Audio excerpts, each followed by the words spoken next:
All right. Good morning, ladies and gentlemen, and welcome to our annual turnover legislative update. We love to have these forums. It's an opportunity for our legislators to give us an update, what's happening in the legislative sessions, and then we usually follow these up in May or June with a wrap-up after they finish. So today we're very fortunate, and we thank Representative Tim Johnson, Representative Dave Bueller, and Senator Jeff Klemp for joining us. Representative Pat Proctor is out of town and couldn't join us this morning. The format, I'll give each of our office holders 5 minutes for their opening statements. Then we'll get into questioning. I've got questions that I'll ask on behalf of the chamber based on our legislative agenda. They'll have 2 minutes to answer those questions. Then I'll open up to your questions. If you would, please write them down and give them to Jeanette or Kelly. And then the office holders will have 2 minutes to answer those. And we're ready to wrap up. We'll give them 1 minute for closing statements. Again, I want to thank Kelly Butler and Jeanette Laby for helping set up and coordinate this, and for Denny Davis being the timekeeper. Gentlemen, any questions before we get started? All right, then. I'll give you 5 minutes each for your opening comments. Tim, would you start? Whichever one of you wants to start, go ahead. So, good morning, everybody. I don't know that I really need the mic, but thank you, Ted, for putting this on, Chamber of Commerce, and everybody that's out here. So I was thinking about this today. When I went into this session, I was hoping that I'd have the same committee assignments, the same office location, the same parking location, and the same seat on the House floor. I got to keep one of those four things. I have the same parking spot. So what's changed for me? I am the chair of the Social Services Budget Committee. And if you're not familiar with that committee, about 35% of the state's budget flows through that committee, like KDADS, KDHE, and those kind of things. That committee puts me on appropriations, and then I also have Health and Human Services. So I think what I would like voters to understand that there's two very new things that have happened this year. There's a new timeline for us, a new schedule, and on top of that, there is a new budget process. And that budget process was initiated by the Legislative Coordinating Council back in August of last year. And what happened is, where we normally wait on Governor Kelly for her budget, the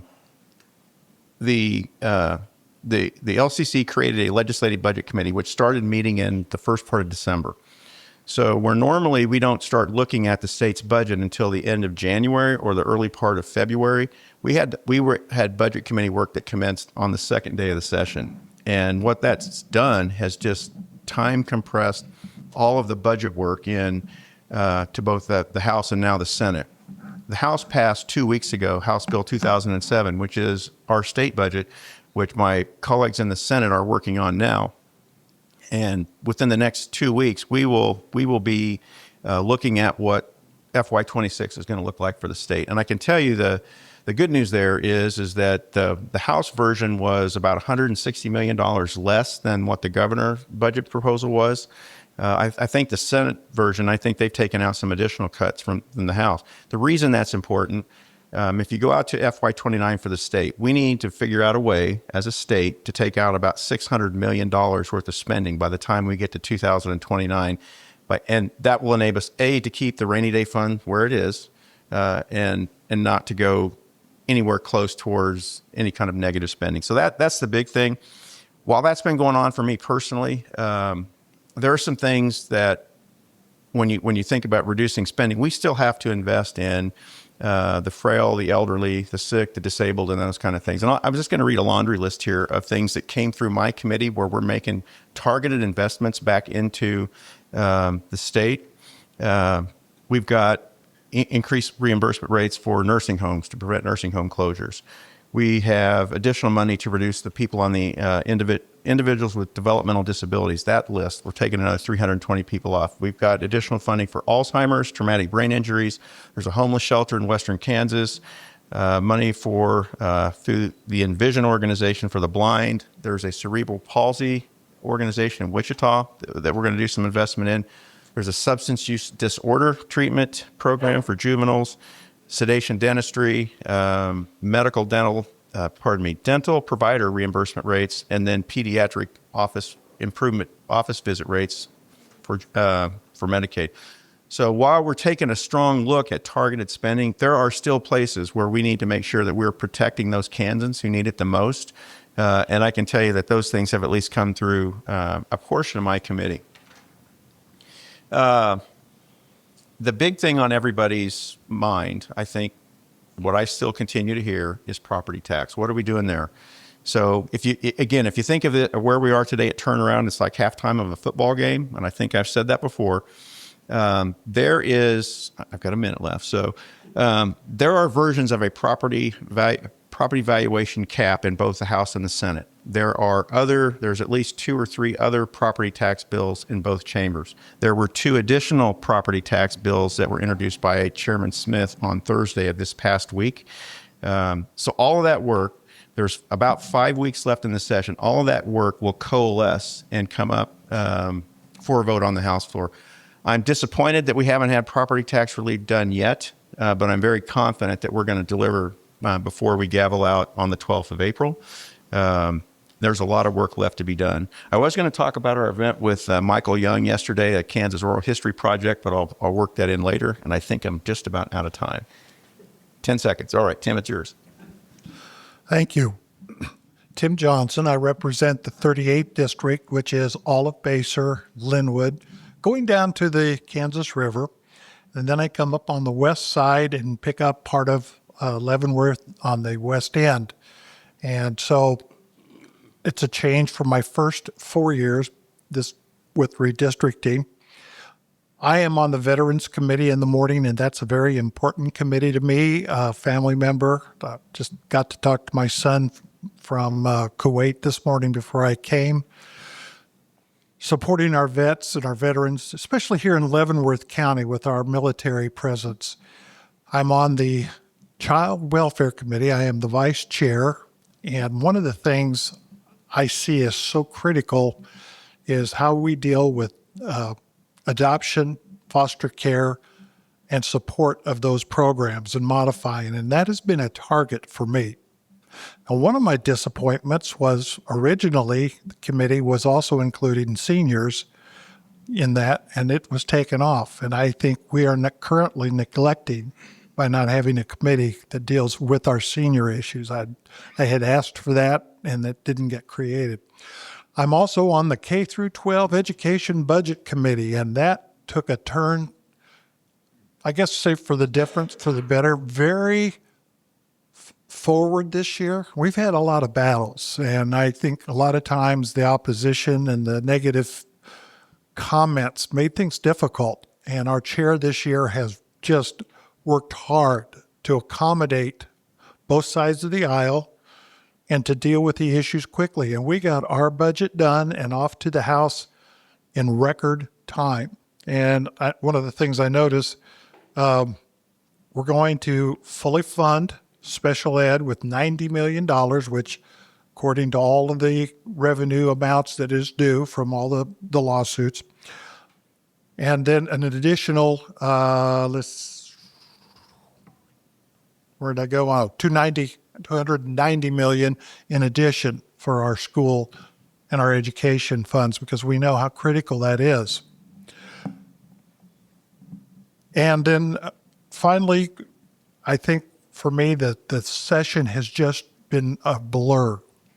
It's not like my first 4 years. It is speeding through literally on a daily basis. We're working to get things out there, which means I haven't always had time to read some of the material before we're on the floor with it. I'm not sure that's the best way to go, but I do try to stay up on it. And one of the things about this meeting is in the middle, I get a chance to ask you some questions today. Where are you? I'm going to ask you, where are you on the Core Civic issue?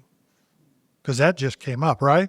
And that's going to be critical. We're all going to their meeting here in just a little bit. I need to know what you think. I'm not sure where I'm at on that. So I need your feedback today. I'll talk a little bit about taxes when that question comes up.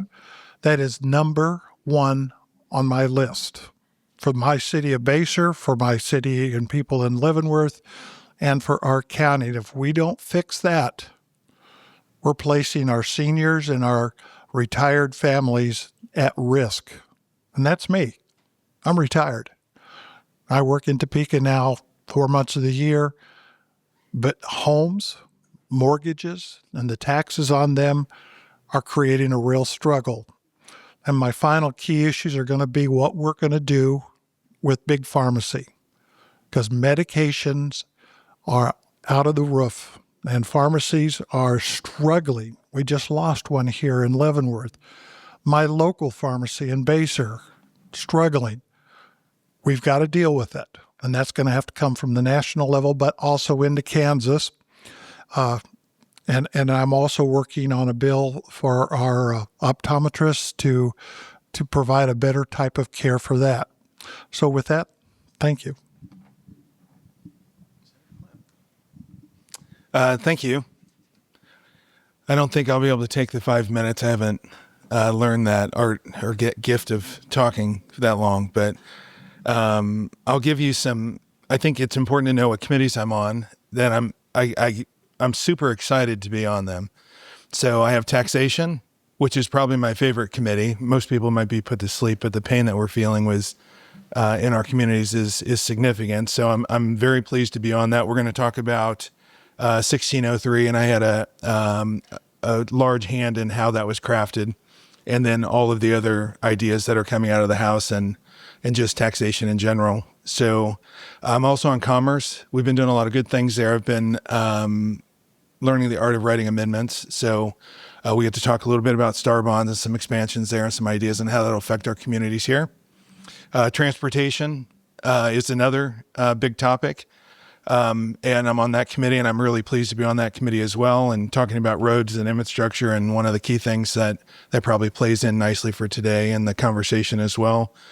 Judicial, there's been a lot of bills flow through judicial, and it's probably my most time consuming committee that I sit on. It's an hour and a half long. Most of the committees are about an hour, and I know when I start my day at 4 and I'm leaving around 8 and I still see Dave there, I'm happy he's on the committees he's on and leading the effort there, because there's a whole lot of things that they're working on that I don't get a chance to play in. And I know it's in good hands by a lot of the things that he and his committee and also at Tim and what they're working on. And lastly, one of the things during the election that was really meaningful, I think, to my community was the lack of energy around veteran affairs in Leavenworth, and especially in the Senate. And this is not a House comment. This is a Senate. We did not have a committee in the Senate that represented our veterans. And so that push with the president of the Senate, we've been able to start a new committee this year, and it's Veteran Affairs. So our first meeting, it's head. The committee chair is Mike Thompson out of the Senate, and he takes it very seriously. So it's one that's still building steam, but we're glad to be able to have a seat at that veteran table. So those are the things that I'm focused on. We had some really fun events that on the fun side, which we don't have a lot of that up there, but we did a nice event yesterday, and I had the opportunity to have Representative Beeler and Milton on the House side with me, and we led an effort to have a interview by the Kansas Historical Society that is in front of the mural of Brown versus Board of Education mural. So you think about that historic moment for the state of Kansas and as well as for the country, and having a local muralist with Michael Young, who is the artist there. And I was able to kind of craft a great team of bipartisan team of very talented folks that had the president of the Senate talk, they had the governor talk, and there was a lot of really fun conversation. It's the Young family, if you know them, they're quite humorous anyway, and it was a really nice moment. So we were able to kind of take a moment in time, push some nice stuff through especially during the last day of Black History Month as well. So a lot of fun things there. Hopefully we'll have an article in the paper that kind of talks about that and gives more detail. So that's the things that I'm working on. I'm anxious to take questions today, and I'll answer them as best I can, and I'm excited to move forward. Thank you, sir. Let's just hold on the mic. Close statements are up. Your mic check. Question. First question. Our community is tightly tied to Ted. life. You're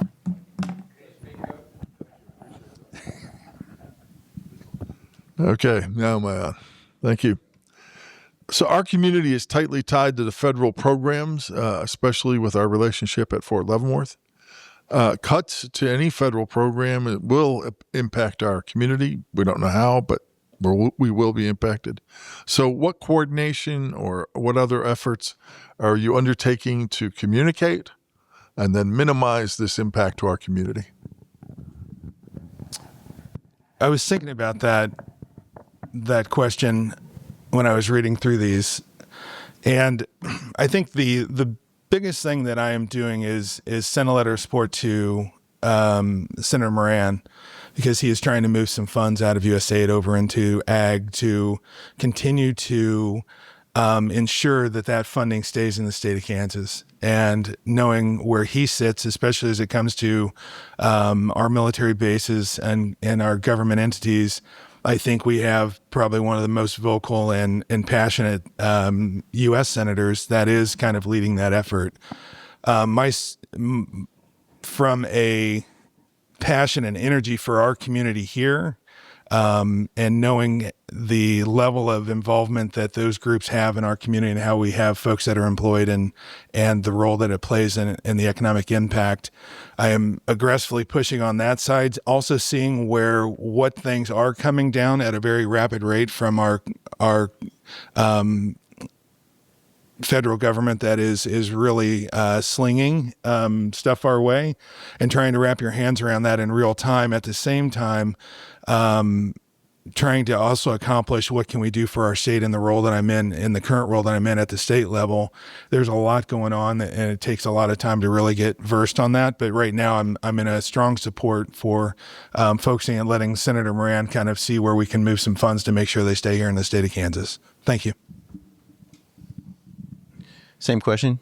Okay. So a week or so ago, might have been 2 weeks ago, I reached out to General Beagle's office and then Rudy Klofer, the director of the VA for Leavenworth and Topeka.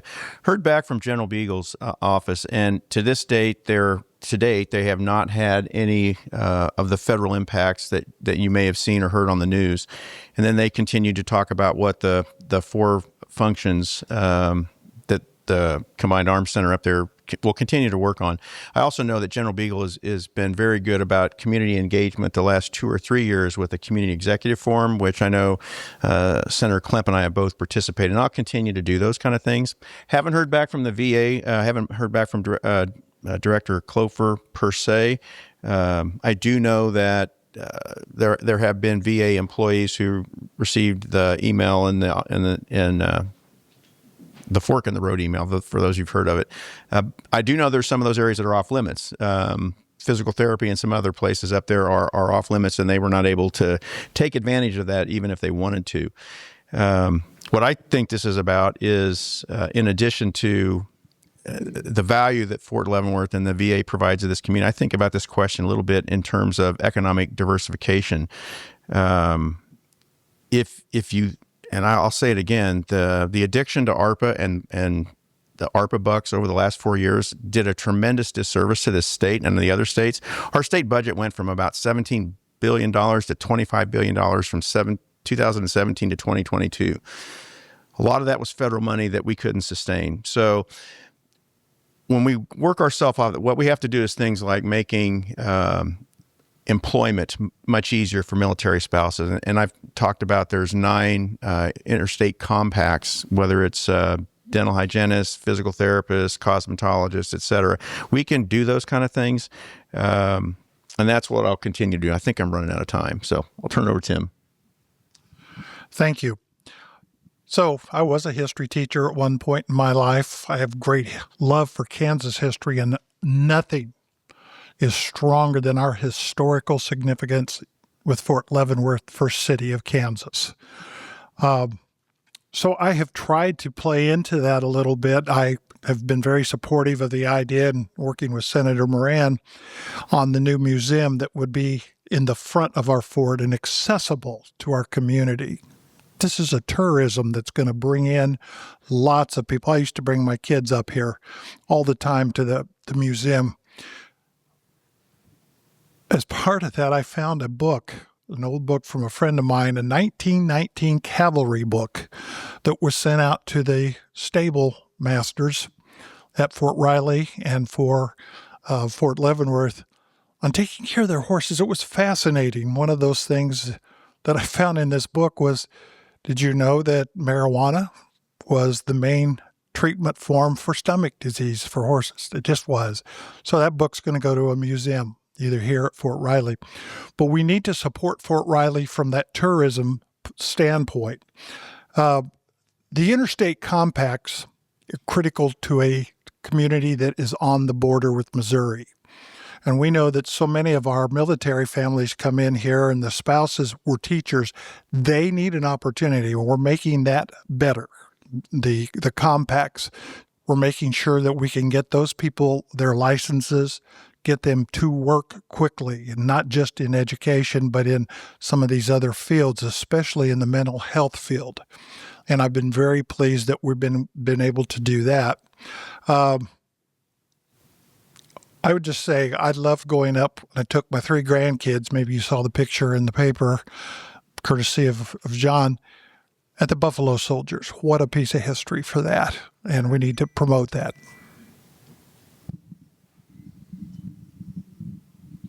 Thank you, gentlemen. My next area is transportation, one of the key issues on the Chamber's legislative agenda.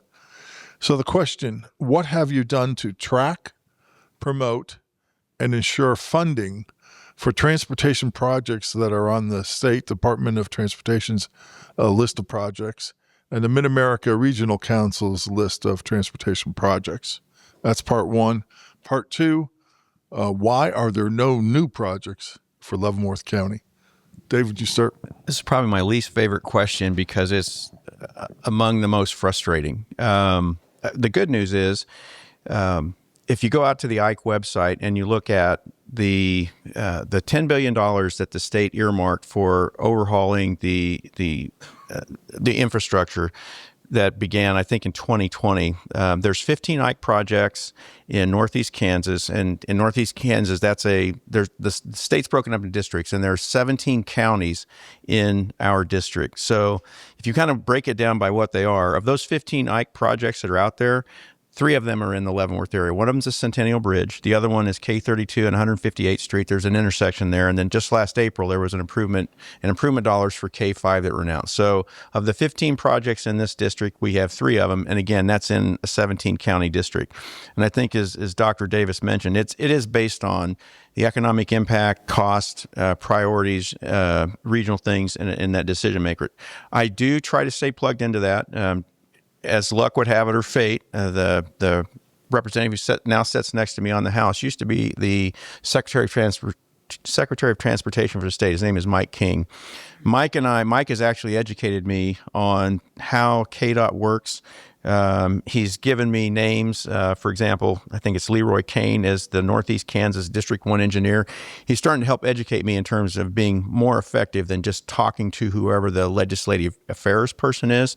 And so the reason that's important, the second phase of Ike is, I think they're calling for projects now, and I don't know if it's going to be $10 billion, but this is the time for communities to be engaged. So that's going to be our city councils, both city of Leavenworth, Lansing, Baser, all those cities in Northeast Kansas. Our time is now to start working within that infrastructure to getting our priorities on the list. Thank you.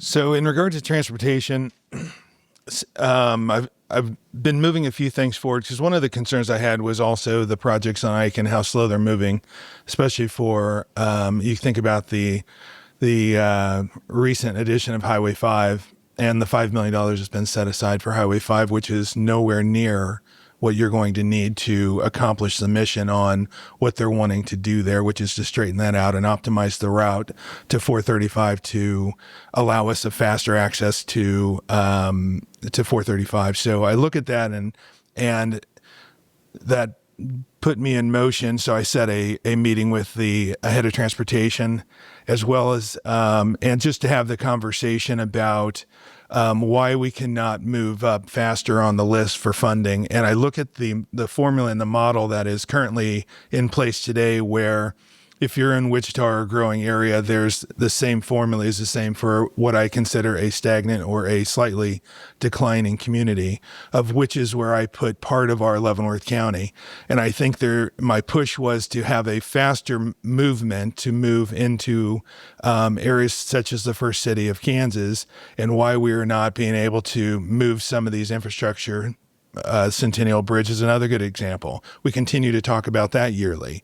We're the number one user of the KCI airport is folks coming here and coming up to our military base. And yet what do? We continue to push back the timing of when we're going to start that bridge. There's a handful of those things. I think we needed to voice those. And so far I've been able to have a really good conversation with the head of transportation.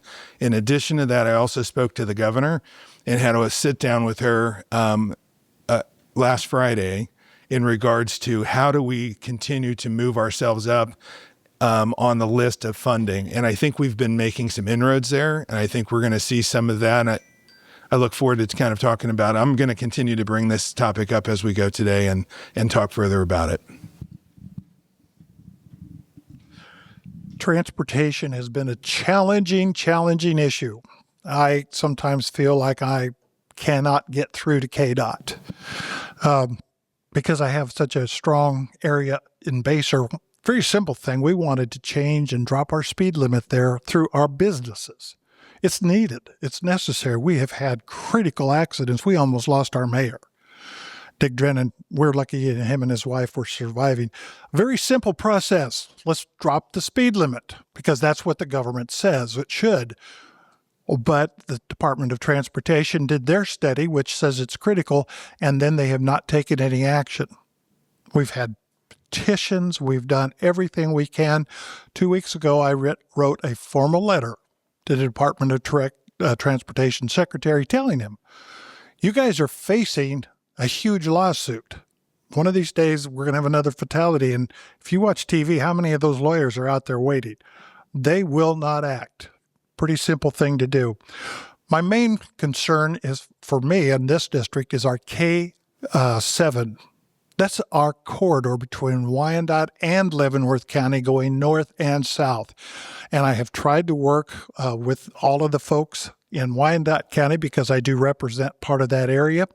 I'm part of that delegation. I've talked quite a bit with former Representative Tom Burrows about how we're going to be able to develop that. And that's going to require some work on our intersections and our transportation on this K7 corridor as it enters Leavenworth. Also as it exits, as it goes further north. But I'm not getting response. Now, the best thing that I was able to do was actually at your meeting when we were down at Falcon Lakes, got a chance to talk to our Secretary of Commerce about some things, but it's a real challenge right now. So our next area deals with taxes, which you alluded to earlier. So the question is, SCR 1603 is a proposed constitutional amendment limiting the increase in property valuation to 3% or less annually. Do you support this amendment? And what do you say to the criticism that this bill will fix a short-term issue but create disparity in the near and long term? Okay, I do support it, and I support it for a variety of reasons. One, I think it was crafted appropriately with a lot of discussion. Secondly, as it went through the process, both the city of Baser and our county commission were some of the proponents for this very specific bill. And I know that our senator also came up with many of those thoughts. If it's enacted by the state for property tax purposes, it will cap our taxable value of real property or residential mobile homes to 3% per year. And I'd heard different numbers. I think 3 appears to be at a good point for us. In the House, it's going to be coming in this coming week. That's what they said in our newsletter from our speaker. I believe, if I'm correct, the proposal for putting 60 million into an ASTRA format, is that correct? Which is short for Acknowledging Stewardship of Tax Revenue and Appropriation. And that would be eligible for cities and counties to keep their spending lower than the rate of inflation, to keep property taxes in check. And it would also account for spending increases for new construction. It also excludes mill levies that are involved with the state and for schools. So for a variety of reasons, it sets the dynamics by setting clear limits. We're going to know what it is. And so, yes, I will support this. Senator Klemp has volunteered to go next. I'm a fan of 1603. I helped craft it. And I'm very open to other creative ideas that may come out of the House. And there are some very talented folks over there that have some different ideas. So we've ran quite a bit of modeling on a couple of these different scenarios. And it does to the point of the second part of the question. It start to create a separation in older homes and newer homes, and there is a disparity that grows. I look at Florida as a great example. We think that it's going to curb folks from coming into a community. They started at 5%. They're at 3%. They're going to go to 2% this year. So and I don't think folks are not moving into the state of Florida. You have 46 states, all have some type of property tax cap. You look at, and a lot of them are in different areas. Whether you're taxing the rate, you're going after levies, or you're trying to tax the growth of the value of a home, or some combination of all three of those. All of those are in play throughout our country. And I think for us, it is a step in the process. It's not the answer. I brought in tax experts in the state of Kansas who have been doing this for 45 years. And I said, what do you think? They said, I don't know. I'm like, you've been doing this 45 years. The pain is real. And yet we continue to move this issue around. And I know I'm going to run over, so give me a second. And I look at this, and it's a step that caps something. So the state and local continue to play this game of these high valuations that bring in all this extra money. And we come back and we say, hey, look what we did for you. We didn't raise things as high as we could have because we had this extra money that came from excessive valuations, especially at the city level, at the local level. And so one of the things that this does, it creates this moment in time. It caps the pain that folks are feeling at the doors. And then at the other part of this, it puts a beacon of light over here in local to say, we don't want to play in your sandbox right now. So we're going to let you make all the decisions to run your business the way you want to run your business. And the light is on you to make those decisions. You don't get this kind of it's not the right term, under the covers additional revenue. You now have to run your city, and you need to pay for expenses and things that we want in our community. But now there's a bright light on that. And as we look at that and say, if we continue to be out of control over here, that'll be a different discussion in another session. But at this point, I think this is a start.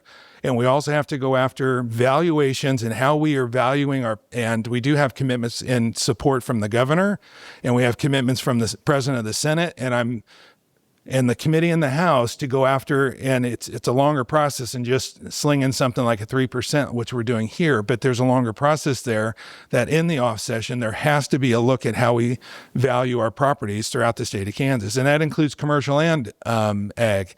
And it's 89% of our property in the state of Kansas is ag property. So we have to be cognizant of that, appreciative of that, but there has to be a solution that we can wrap our hands around that stops this kind of out of control spending that we're seeing, especially in our community here. Thank you. So since Jeff went over, I might go over too. Just kidding.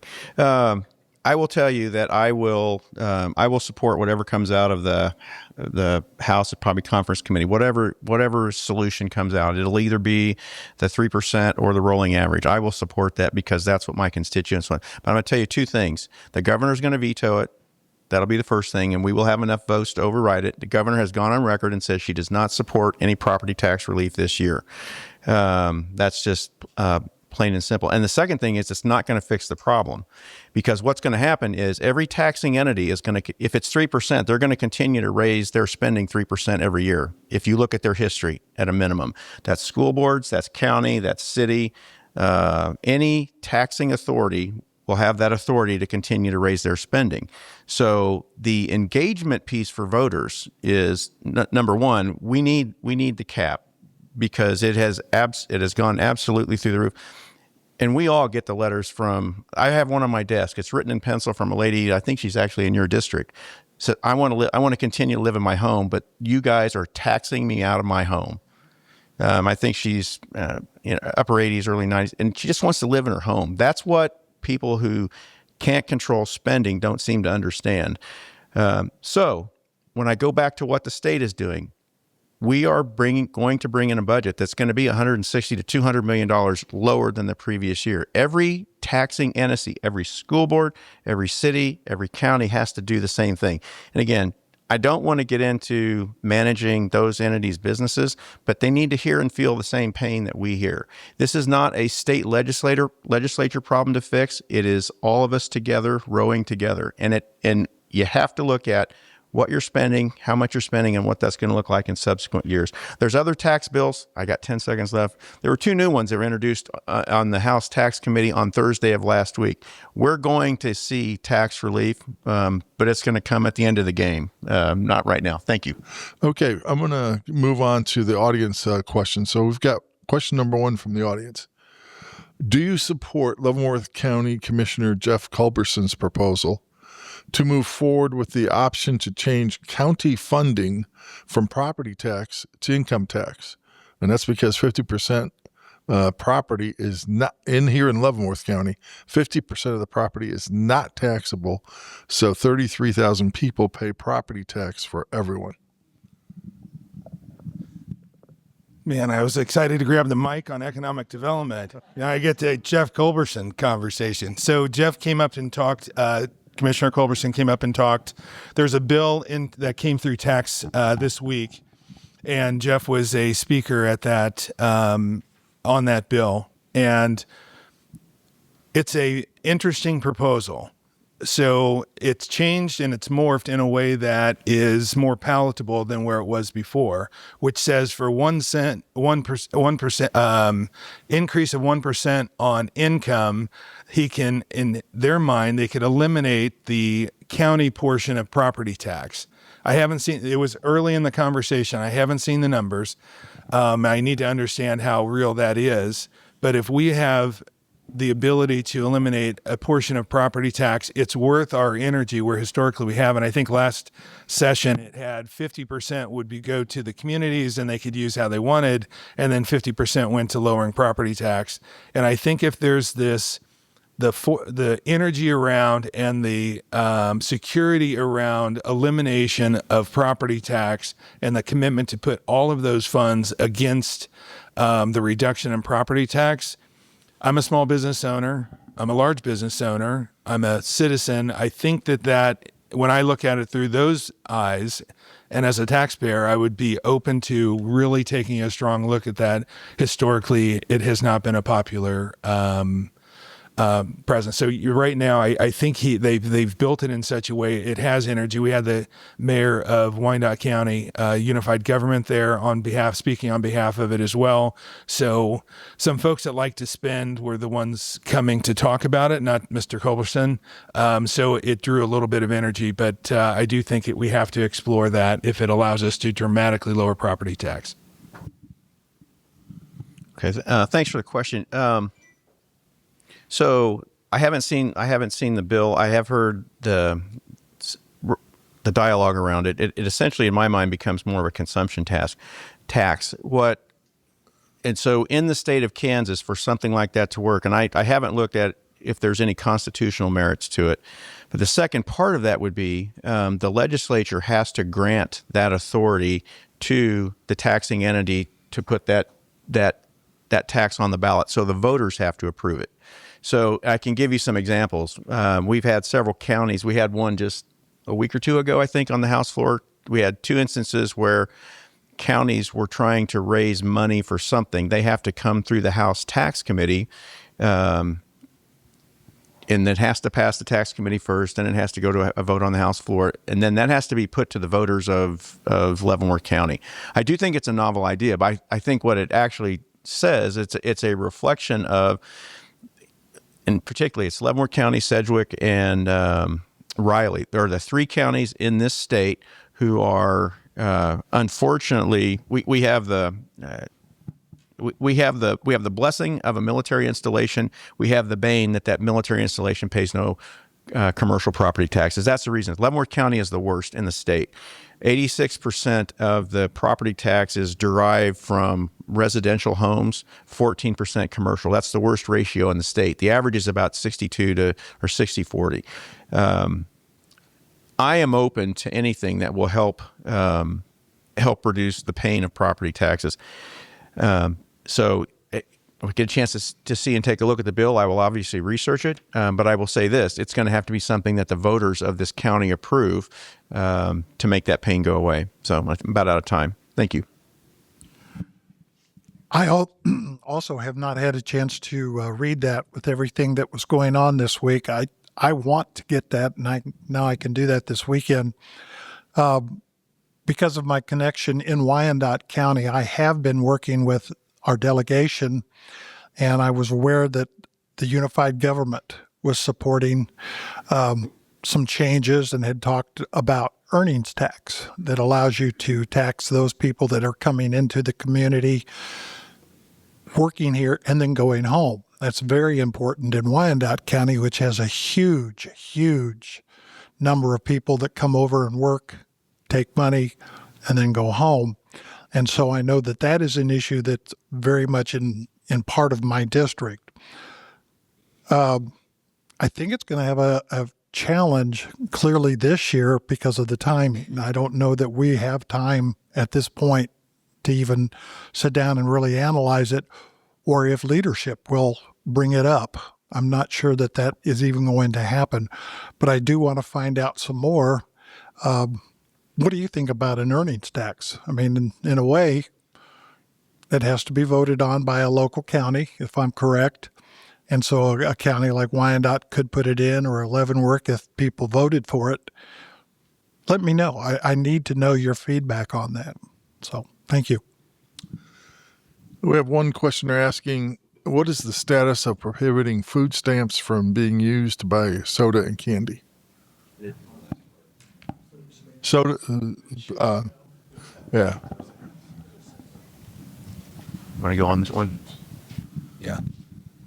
So there was a Senate bill that wanted to curb, it's not food stamps, but for low income, the ability to for junk food, sugars, candies, sodas, and so I had a comment during the discussion there that talked about the folks that are on those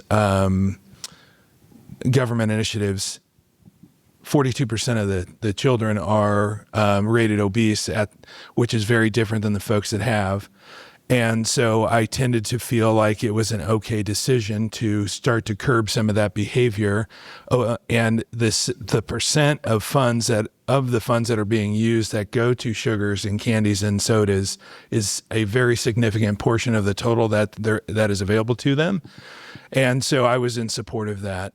And in the same question, not at the same moment, also trying to be respectful of the folks that are on those opportunities. It was a little bit of a fine edge that we were trying to walk there, but I tended to fall on the side of the unhealthiness of the children that are utilizing those funds, and I was in support of that legislation.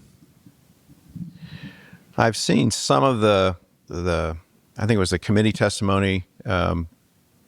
I haven't read or haven't seen the bill in its entirety. What I do recall is there was some discussion about food deserts and making sure that and some of the rationale for not limiting what you could purchase was that some people truly live in food deserts. That was the biggest issue going back and forth. I would agree with Senator Camp. And again, I don't believe the bill has actually made it to the House at this point for a vote. We did have some discussion on it in our what we call calendar. It's a week or two ago, I believe. But what I think is important about it is what Senator Clint mentioned, and it is the overall healthiness, health trends, and those kind of things. I wholeheartedly support healthy food choices and those kind of things. The issue of food deserts needs to be looked at. When I go back to, again, some of the work we did in our Social Services Budget Committee, we went through and made sure that we were funding some of the SNAP programs and the programs for food availability for kids in the summer. I hope those things make it all the way through the budget process, because there is some state money that will draw in federal funding to make sure that kids have nutritious meals in the summertime. So that's kind of where I am on this. So, child welfare, we've been through this. One of the things that came up first time this bill or this concept is to being able to even enforce it would be very expensive for our small businesses, your little mom and pop stores, all of the gross markets. Everything's computerized. In places that accept these, they're going to have to go in. Well, who makes the choice what is healthy and what isn't? And there is a strong opposition from many of the businesses. And I think if you check with a lot of your small businesses, this would be a very costly thing for them to impact. The next thing, okay, so one of the reps wanted to amend to require the same status for legislators. As you watch us leave at different times and go out and get pop, candy, and in my choice, peanut butter crackers, and not as I sit there for hours, and I got it. And he was like, well, we need that. I mean, it's a very moral consideration. And I will tell you, I am all for health and wealth. I've had a very challenging bid to lose weight. I'm down 55 pounds in the last 7 months. It's not easy. But I'm wondering, are we legislating to do what we say, not what we do? And so I'm not sure this is even a practical issue. And I know from the issues that I deal with child welfare, I don't know that I can support it, even though it has a good concept. Thank you. We have a question to ask. The last time we got the Secretary of Transportation to Leavenworth, we managed to make significant strides in transportation. Are you working to get them to Leavenworth for an update? I'll go first, and then I maybe turn over to Senator Klimp after that. I haven't talked directly to the Secretary of Transportation. Again, I go back to the next phase of Ike.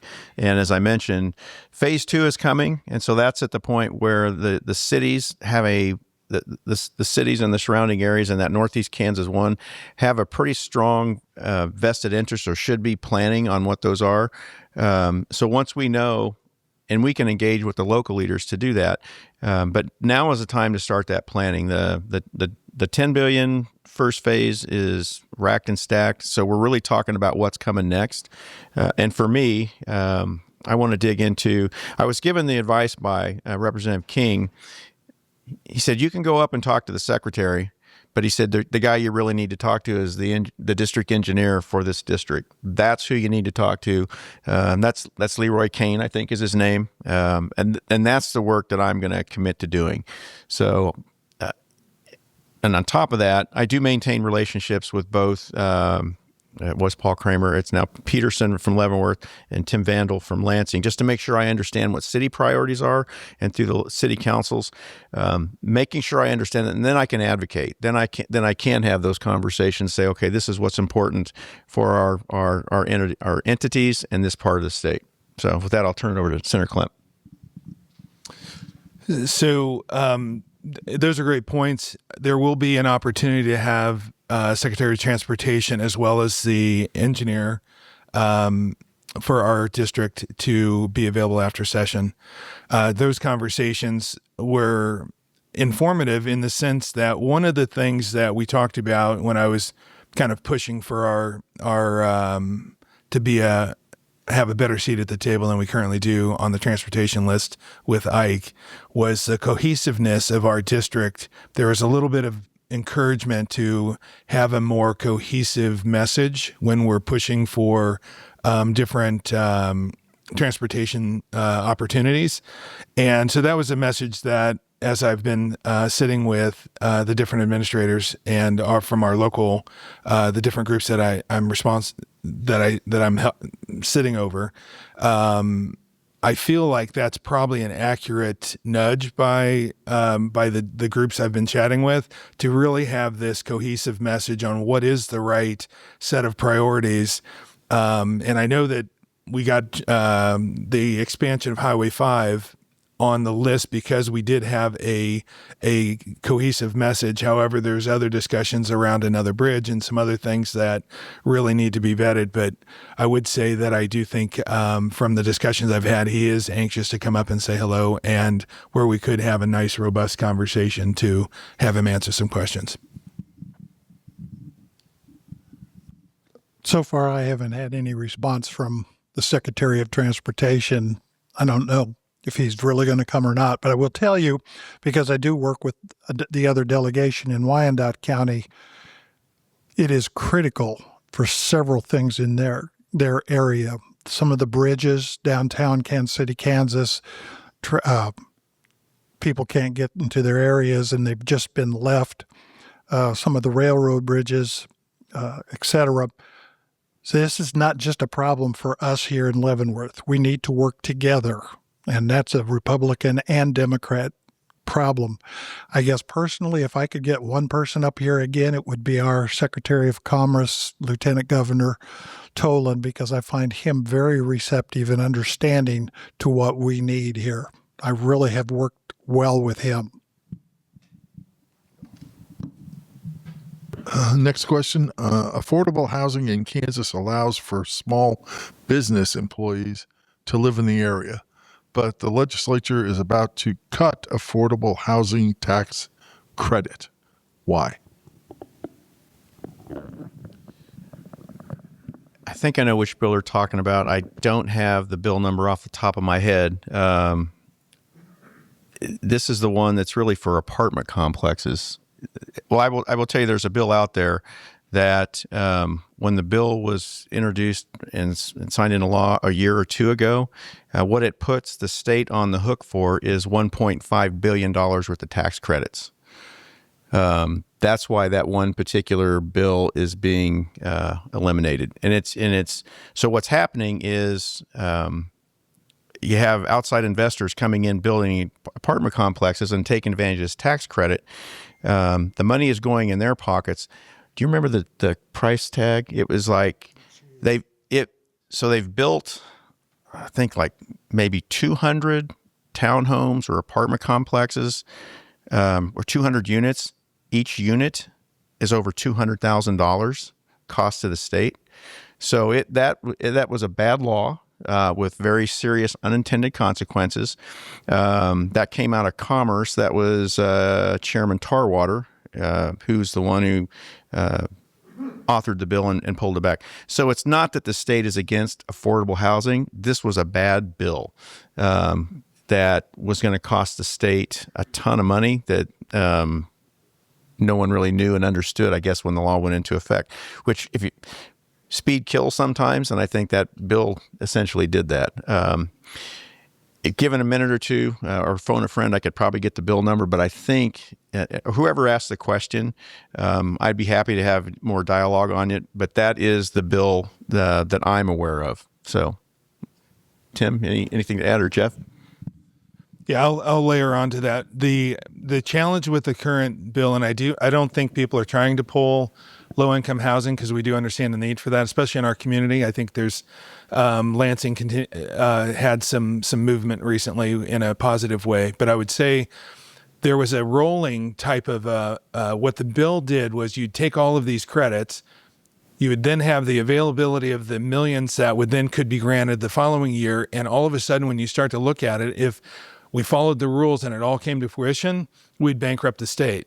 And I think that the goal is to pull that back and readjust how and have legislation that does not have that immense risk to it, because there's absolutely, I haven't been in a conversation where we do not understand the need for low income housing. And there's actually some discussion around, if you think about Indian Springs in general, and the growth of that, low income is the term being used, and the funds that are associated with it, you really can't start a project with the level of funds that are available in the program. And there actually should be a higher threshold on the lower side for that type of movement. And then I'll put a push in for a question around star bonds at some point. We have some fun stuff to talk about, but I'll pass it over to Tim. You said Indian Springs? Boy, that's a name I don't hear. That's where I grew up at originally. Talk about an empty space, big parking lot now. I know the low-income housing is a critical issue. We're going to see that here in Leavenworth County with the new Panasonic plant pushing for housing and all the workers that are moving into our areas, and then therefore affecting our school districts, Basehor Linwood, Tonganoxie, Eudora, DeSoto, the Shawnee area, all of that area. The numbers of workers that are going to begin coming in is staggering. Where are they going to live? Well, those tend to be a little higher level of income for those jobs, but the housing is going up so quickly because of property prices. The land values in southern Leavenworth County are going to go way, way up. So how are we going to be able to fund what we call affordable housing? What is affordable housing? We know it's critical. Can I add one? Yeah. He had a minute left, so I would add this. On this particular bill that we're talking about, this was not a bipartisan issue. This was, everybody understood, Democrat and Republican alike, that the state can't be on the hook for $1.5 billion in 10 years. So, and again, I think legislators make mistakes, or however the bill was crafted a couple of years ago.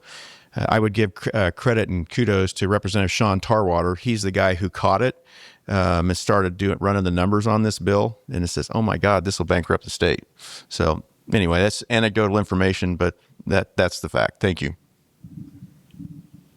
Earlier, we heard you say that the cities and schools in our area have out of control spending. Can you give specific excesses? Well, I'll rephrase my comments. I will say this: if you look at, I would challenge anybody to look at. I would use Lansing as the model, City of Lansing, who has maintained, and I'm not going to speak for Basehor, but up until this past year, kept their spending revenue neutral. You can't say that for the city. You can't say that for the county. You can't say that for any of the school districts. The county spending has gone up 5.5 times the rate of inflation, I think is the number I hear at times. And again, I don't want to berate those organizations, but they need to understand, whether it's the Lansing School Board, the Leavenworth School Board, with declining enrollment and funding continued to go up, you need to produce an outcome. Voters have the responsibility or the obligation to let their voices be heard when it comes to spending. We spend $20,000 a year on state aid, total aid to students. We need to know that that's not going to keep going up 3%, 5% every year. I'm not going to criticize them, but I think we all have an obligation to defend our work. At the state, we're trying to do that by reducing our spending. And for me, it's a challenge to any taxing entity. Again, I don't want to get into the City of Lansing's business or the City of Leavenworth or those school boards, but they need to hear this message. You can't keep raising taxes and your spending, because there's a point when voters can't take it anymore. And that's the message that we're all hearing. Yeah. Taught school for a few years after I left law enforcement, and I see where the money goes. And because I sit on the K through 12 education budget, the high levels of increases for supervisory personnel, we're not talking the teachers. Please, we have wonderful people that dedicate their life to teaching, and the money hasn't been going to the teachers. It's new programs. I absolutely believe in fully funding SPED, special education projects. But we know that there are districts, and I'm not saying our district specifically, that take money that was earmarked for SPED and used it for general population issues in their school district. And that's not what that was intended for. Materials, we know that. When I see the salary levels, please, Johnson County, some of those folks are making more. They're millionaires. And so we're funding that. And I am so concerned that the money that's getting sent to the schools isn't going where it's needed. And that's where our school boards need to direct it. Now, Basehor-Linwood has a whole new problem. Influx of people. They are moving in. We need new buildings. You have to have the buildings. But I understand where Leavenworth is because of the declining population. Other districts, Kansas City, Kansas, lost a lot of students. So how are they going to handle it? But finally, we have to hold them accountable. They have to learn reading, writing, and arithmetic. And that's not going on in all of our school districts. And there is no excuse for not doing that. And we need to get back to the basics and teach them what they need to really know. Mr. Chairman, Yeah. can I add something to this? I've just come back from Texas, where there was a lot of discussion on education. And they are looking to halve the salaries of the superintendents of schools. Also, they have exactly the same problem with lack of education up to the 3rd grade, even though they did not close their schools during COVID. So there is a definite overall problem, no matter what situation you're in, for educating our children. It's a really interesting thing for me to watch. I'll try to be more helpful by watching. Thank you. Thank you.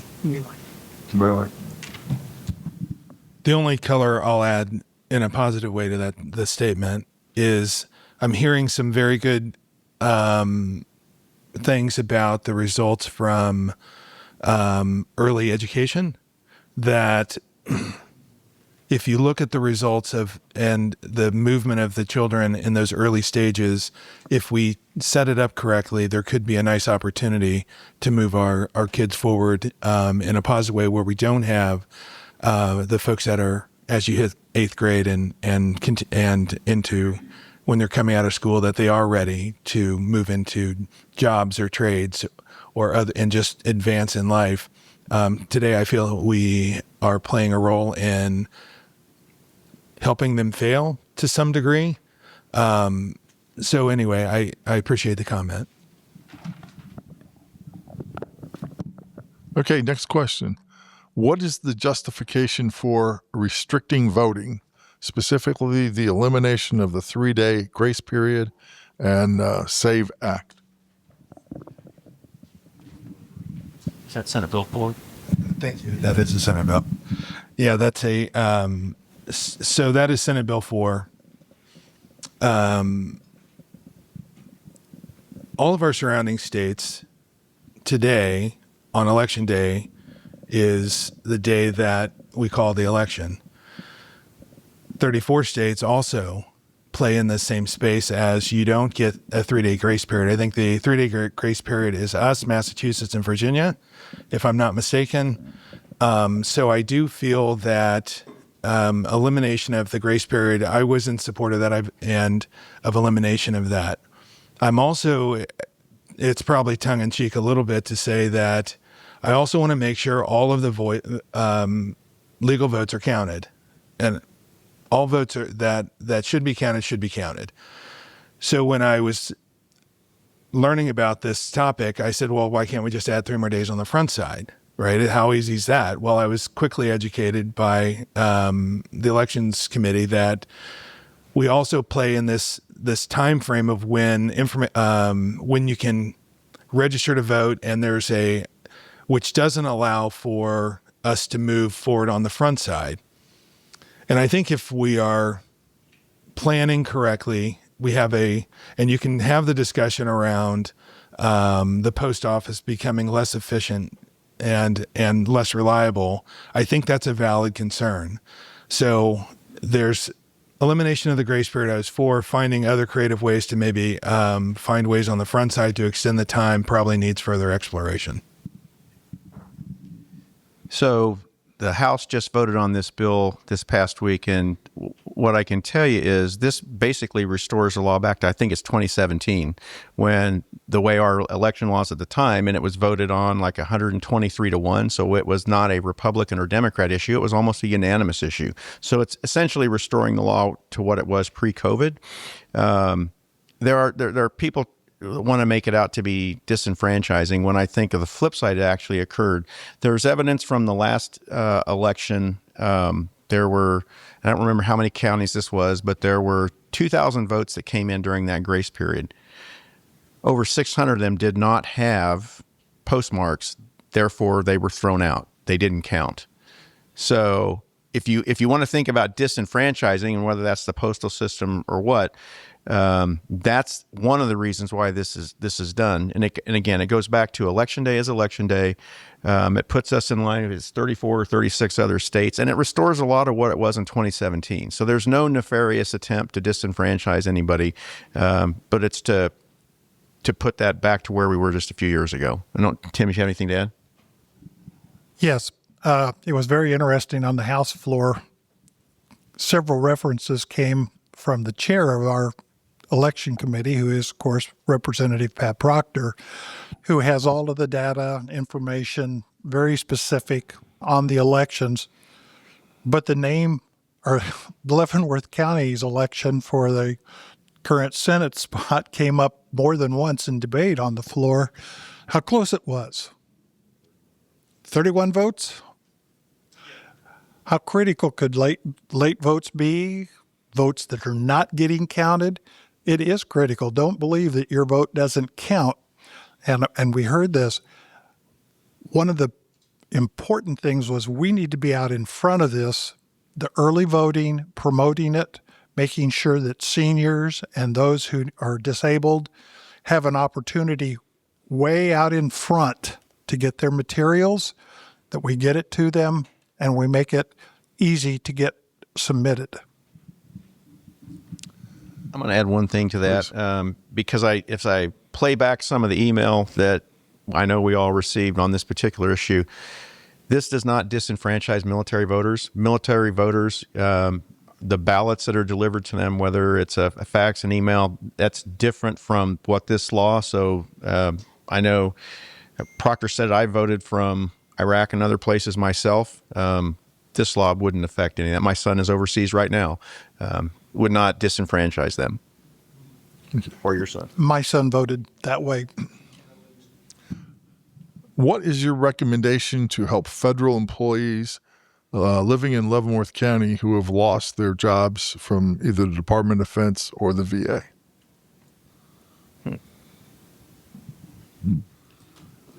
Well, I don't know of any at this point from what Lieutenant General Beagle's office sent me or through what I've heard from the VA. The VA ones were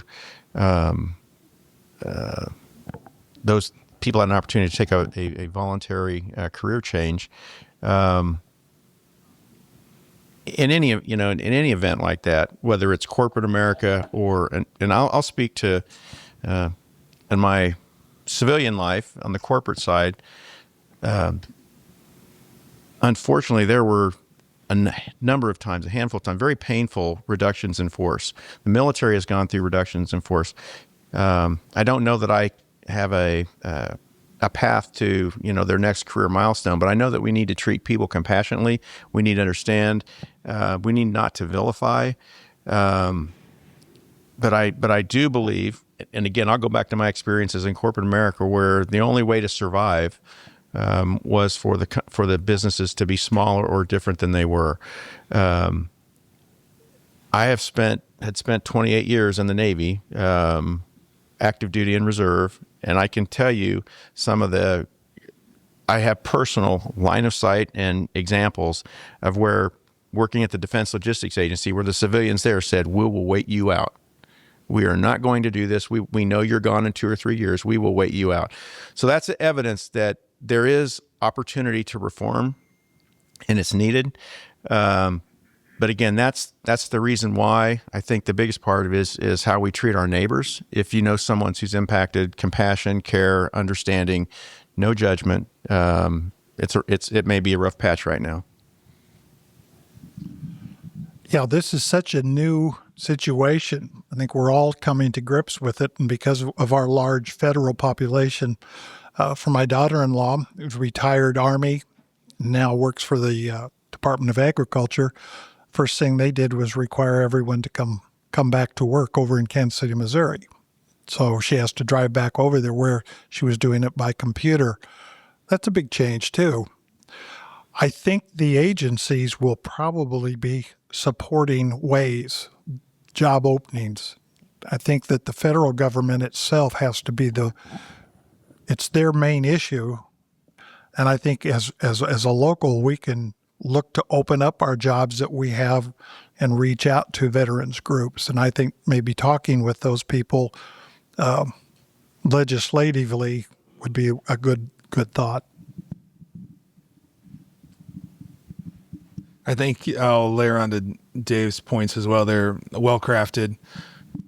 Being in my business world, one of our channels in our consulting firm is to restructure organizations, and having to play in that space at a significant way.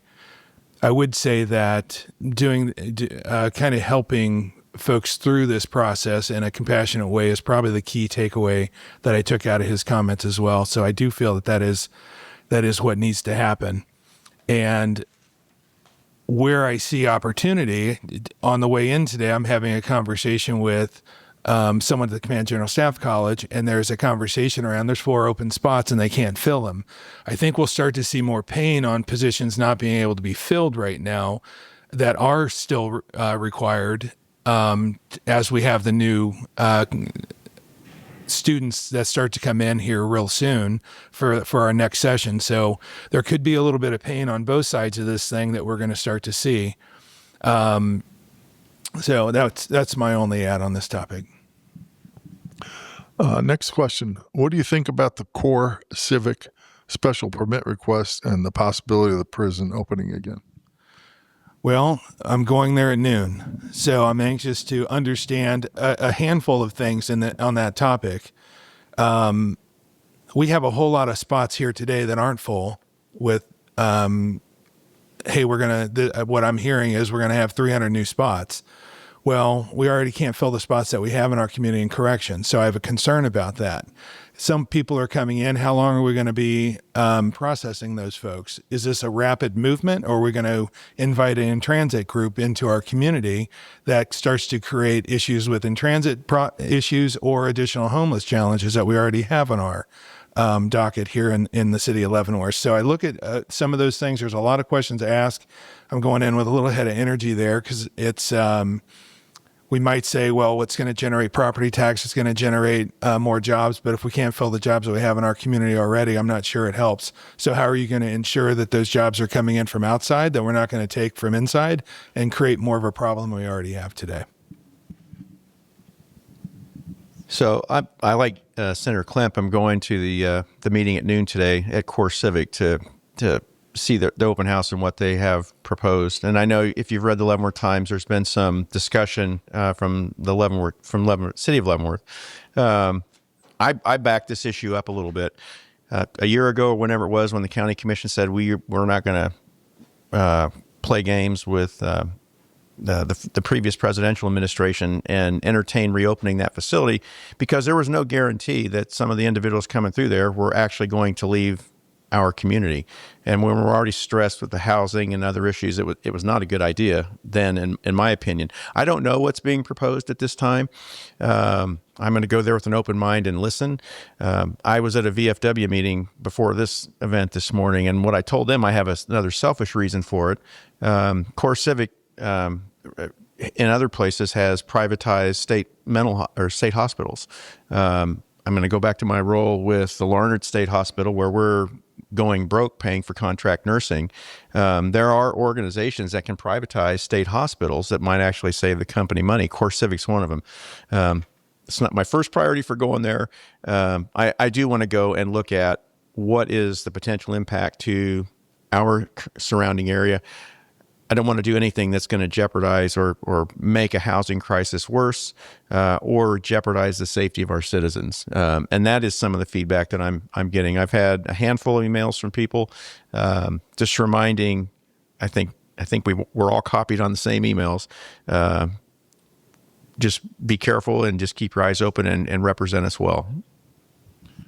So Core Civic goes back a long ways for me. When I was in Wyandotte County with the sheriff's office, I was the undersheriff there at the time when we were required under federal judge's orders to build a whole new Wyandotte County jail. You want to talk about a massive undertaking. Core Civic, as a company at that time, came in and served as one of the prime facilitators, design information, new types of jails. And at that particular time, the federal government, the Department of Justice, specifically through the Federal Marshal's Office, offered to build an additional 2 floors on the Wyandotte County Jail instead of 4 floors, an additional 2 floors, and pay full amount for those 2 floors to create more housing to hold all of the federal prisoners who were awaiting criminal action. Because there are regulations that federal prisoners cannot be held in certain types of institutions. And they would have paid for it and then paid Wyandotte County a daily rate, paid for them. We would have made money. And our county commissioners turned it down at that time. And Core Civic got the money that would have gone to Wyandotte County, and they built this facility up here. And that's where it served as handling these federal prisoners waiting trials. I never understood why Wyandotte County turned that down. The building is there. So I'm headed up there. I wonder if any of the same people are working there when I worked in a major jail. Got to find out what it is, but I appreciate your feedback. Next question, when will the state impose revenue neutral on itself? Well, I don't know that an imposition is there, but the state the last 2 years has budgets less than the previous year. So I think demonstrated action is there, at least for the last 2 years. What the state is obligated to do constitutionally is to have a balanced budget. So we can spend no more than what our consensus revenue estimates are. So we can't deficit spend. And so, again, going back to what the state is working on, and if you look at the consensus revenue estimates out to the year 2029, and delivering, and it's layered on top of the tax cuts that we delivered last year, and still maintaining that $1.9 billion rainy day fund, that's why we're cutting our spending. So there might have been a little sarcasm in that last question, but what I can tell you that in all sincerity, what the state is trying to do is to cut our level of spending below what it was the previous year. I would agree. Thank you. I would as well. All right. Small businesses fuel this area. We hear a lot about sales tax and revenue bonds, star bonds. But what efforts are there to alleviate small business regulation and taxes? What will you do to help small businesses in our area? Well, I am a small business in the area, and I feel the pain of the taxes that are imposed on us, and I fight that fight every tax season and throughout the season. I'm going to take a little energy and talk about star bonds. I'm a fan of incentives to bring folks into our state. Our surrounding states are eating our lunch. And so I started looking at star bonds. And one of the things I've noticed is because they consider Leavenworth and the Kansas City Metro, we're tagged with a $70 million minimum investment on star bonds. All right, there's nothing coming here for that. We have a wonderful museum that we're talking about it's not a part of the star bonds program at this point. So I crafted legislation and amendment to the star bonds program that said, if we have structures here that can bring in new businesses and new creative solutions, I'd like to be able to use STAR bonds with a minimum of $10 million investment. I just happen to work in the term dilapidated malls into that conversation. So we have a STAR bonds that has passed. It's now over in the House. It will pass the House. Hopefully, I do not think anything's going to get pulled out of that. There's actually an amendment done to move us out of the Kansas City Metro conversation, so we're not bound by the $70 million in minimum investment. And so that, when I look at that, we have a dilapidated mall the last time I checked, and it would be nice to have some other type, if there's an opportunity for some creative financing to bring something into that space, I'm super jazzed about having that opportunity. And we also have a wonderful piece of property right across the street, which is the old Abel's Field that I'm working on as well. There's a couple creative solutions that we might be able to bring some large businesses that bring folks into our community that are in the infancy stages. I'm hopeful we can have further conversations, meaningful conversations about some excitement around those things as well. But the STAR bonds for our community has improved as of the legislation that will pass the House here shortly. I'll add a little different note. You got claps on that. So there's House Concurrent Resolution 5008, which is a constitutional amendment that will rein in regulatory overreach. I will tell you this, in the state of Kansas, there are 98 agencies that mostly report up and through the executive branch. They have over 78,000 pages of regulations. What this amendment would do, and I'll give you a couple examples. In the last year or so, I think the Department of Labor went out unilaterally without legislative approval and changed workmen's compensation laws. The Department of Cosmetology during COVID years was going to require nursing homes to have sinks. If you were going to give one of the residents a perm or wash their hair, you had to meet the cosmetology standards in that nursing facility. Representative Johnson can tell you about the craziness that goes on with the fire marshal. Those are examples of why it'll be a constitutional amendment are required. This failed in 2022 by less than 1% of the vote, and I think at that time, in all candor, there was probably some suspicion because that's when Value Them Both was out there. So, but this is needed legislation because there's some really. Kansas Department of Wildlife and Parks 2 years ago was talking about shutting down the deer season because of chronic wasting disease. That's the level of craziness that can go on in some of these regulatory agencies. That's one thing. And I see that I've got less than 30 seconds, but I know there's 2 or 3 bills that are small business. I think 2088, 2343, I'm down to 10 seconds. There's a handful of bills that are out there that's designed to streamline permitting regulations that are specifically earmarked at small businesses. And we're working on those this year. You said it's going to pass in the House. Do you have a crystal ball, sir? I'm cautiously optimistic. Cautiously optimistic. Okay. Are you going to come over and watch us vote? That would be entertaining. Okay. By the way, I took a moment and I did copy off a copy of what our statute is on STAR bonds. I'd be glad if anybody wants it when I get ready to leave. Overregulation has been a critical issue for us, and especially in child care. And because I'm on the child welfare issue, we know how important child care is, finding those spots. We have to improve that. And because our church and my wife and our family has been involved in a large faith-based child care, we have seen the effect of overregulation by different state agencies on impacting. And we need to modify that. And it's been a real battle in the fire marshal's office and how they have administrated creating regulations and enforcing them. We had that literally were told last year as they were wearing police cameras and going into daycares and filming everything, including the children. That's illegal. That's prohibited. That means they would wear those into the nursing homes and film grandma in her nursing. Well, we can do. They can't do that. And here's what the fire marshal says. Well, I'm going to do it until somebody stops me. We stopped him. We had to go ahead and enact a law. We shouldn't have had to do that on the floor of the House. That should have been something.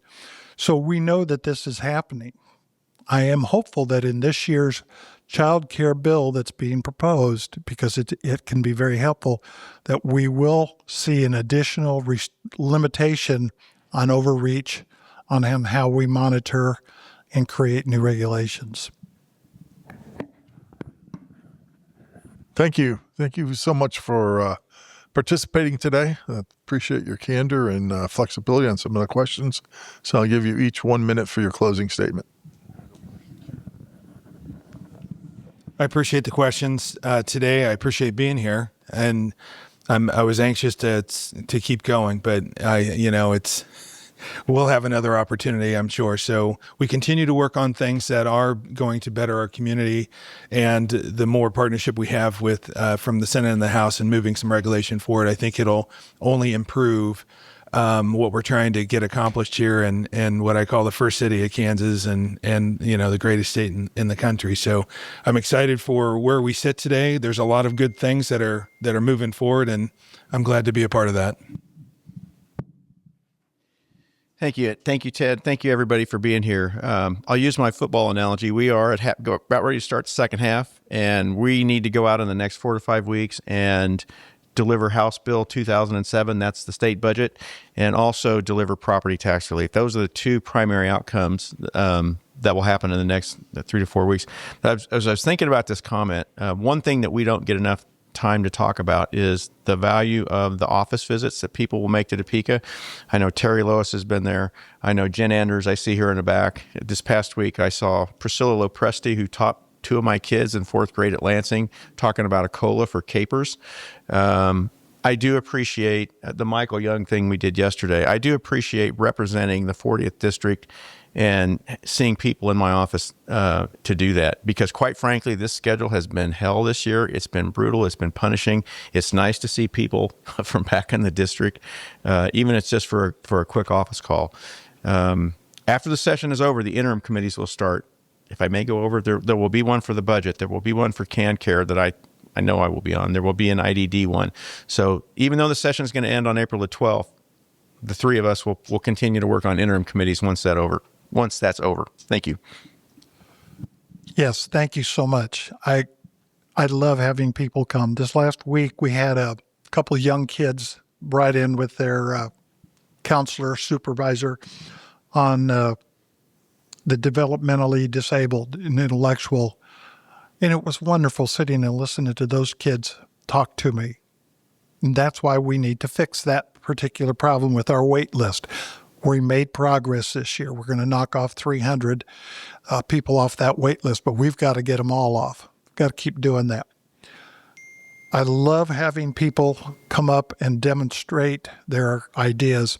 Had a young lady from actually out of Tonganoxie School bring up a wonderful project on display at the house. This next Friday, I get to have all of my 4th graders from Linwood Elementary. I love having those kids up there because they are our future. And I just thank you for being here. Thank you. Ladies and gentlemen, you help me express appreciation. I also want to thank Eric Price from Rogue Creative, who does our videography. The video of this will be on the website, the Chamber website, within the next day or 2. Ladies and gentlemen, thank you for being here, and we'll let you know when our end of session legislative update will take place, and that's when they'll share what they've actually accomplished. Thank you all for being here today.